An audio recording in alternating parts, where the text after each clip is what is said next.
నా పెద్ద బిడ్డ పాట పాడుతూ డ్రమ్ము కొడుతుంటే ఒక రౌడీ రోల్గోడు ఉంగరాలన్నీ ఎన్ని ఉన్నాయో అన్ని ఏళ్ళకు పెట్టుకొని వచ్చి నన్ను చంపనికి వచ్చాడు. ఇవాళ ఎట్లయినా అని కొడతాం మా చెల్లె ఆడు ప్రార్థన చేస్తే రక్తసం బాగేళ్ళాలి. ఇది పోయి ఏత ఇప్పుడు అని చెప్పేసి వచ్చాడు పోయి పెళ్ళి.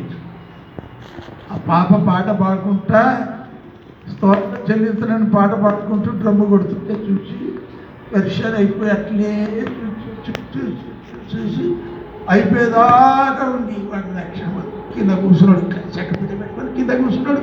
పొరిగడ్డి వేసినాం, అప్పుడు ప్యాట్లు లేవు, ఇప్పి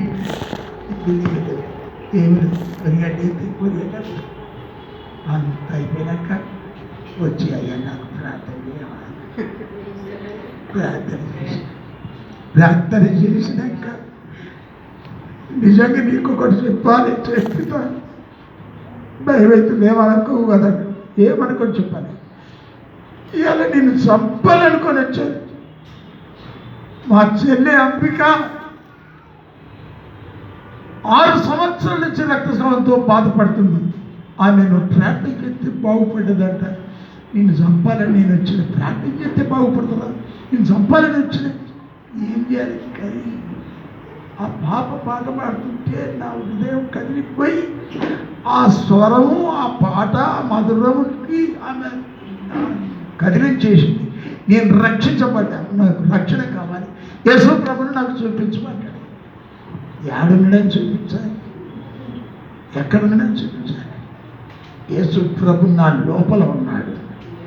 కొద్దిసేపు నువ్వు ఇక్కడ నా మాటలు వింటే ఆయన ఇంకా అరగంటలో నీ మీదికి వస్తాడు. ఆయన నిన్ను కింద పడగొడతాడు. కింద పడి బొర్రుకుంటా స్తోత్రం స్తోత్రం స్తోత్రం స్తోత్రం అని అన్ని భాషలు మాట్లాడతావు. అది పరిశుద్ధాత్మ దేవుడు. దేవునికి స్తోత్రం. హల్లెలూయా హల్లెలూయా హల్లెలూయా.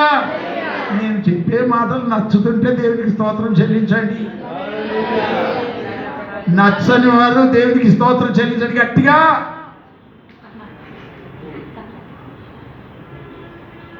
అంటే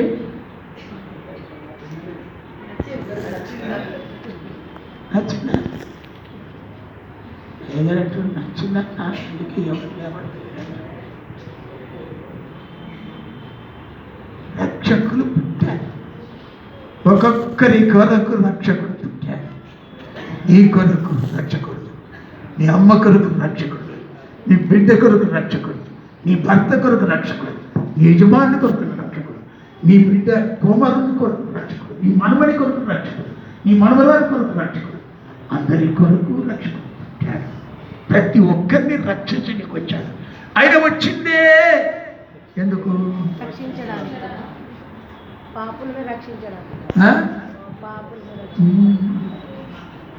షుగర్ డయాబెటీస్ వ్యాధి అని కదా, షుగర్ వ్యాధి అని కదా, షుగర్ అని కదంటే నేనేం చేస్తాను చెప్పండి. సాగిపోదామా ఆగిపోదామా చెప్పండి. సాగిపోదామా ఆగిపోదామా?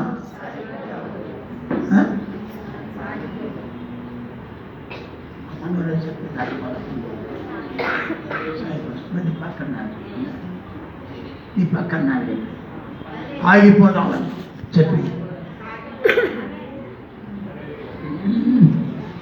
అయితే మీరు మంచోళ్ళు కాబట్టి, మీరు చక్కని వాళ్ళు కాబట్టి దేవునికి స్తోత్రములు. ప్రభు చెప్పిన మాటలు మొదటి కొరింథీ దేవునికి స్తోత్రములు 9వ అధ్యాయం 15వ వచనం.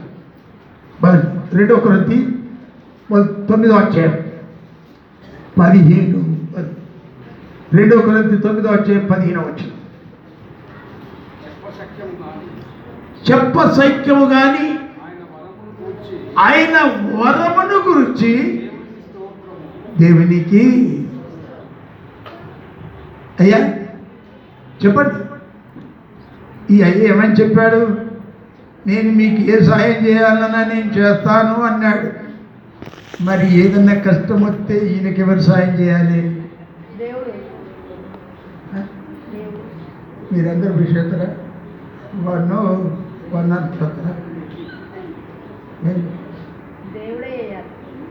ఆ పరమతాన్ని ఆ దివ్యమూర్తి వచ్చి సహాయం చేయాలి.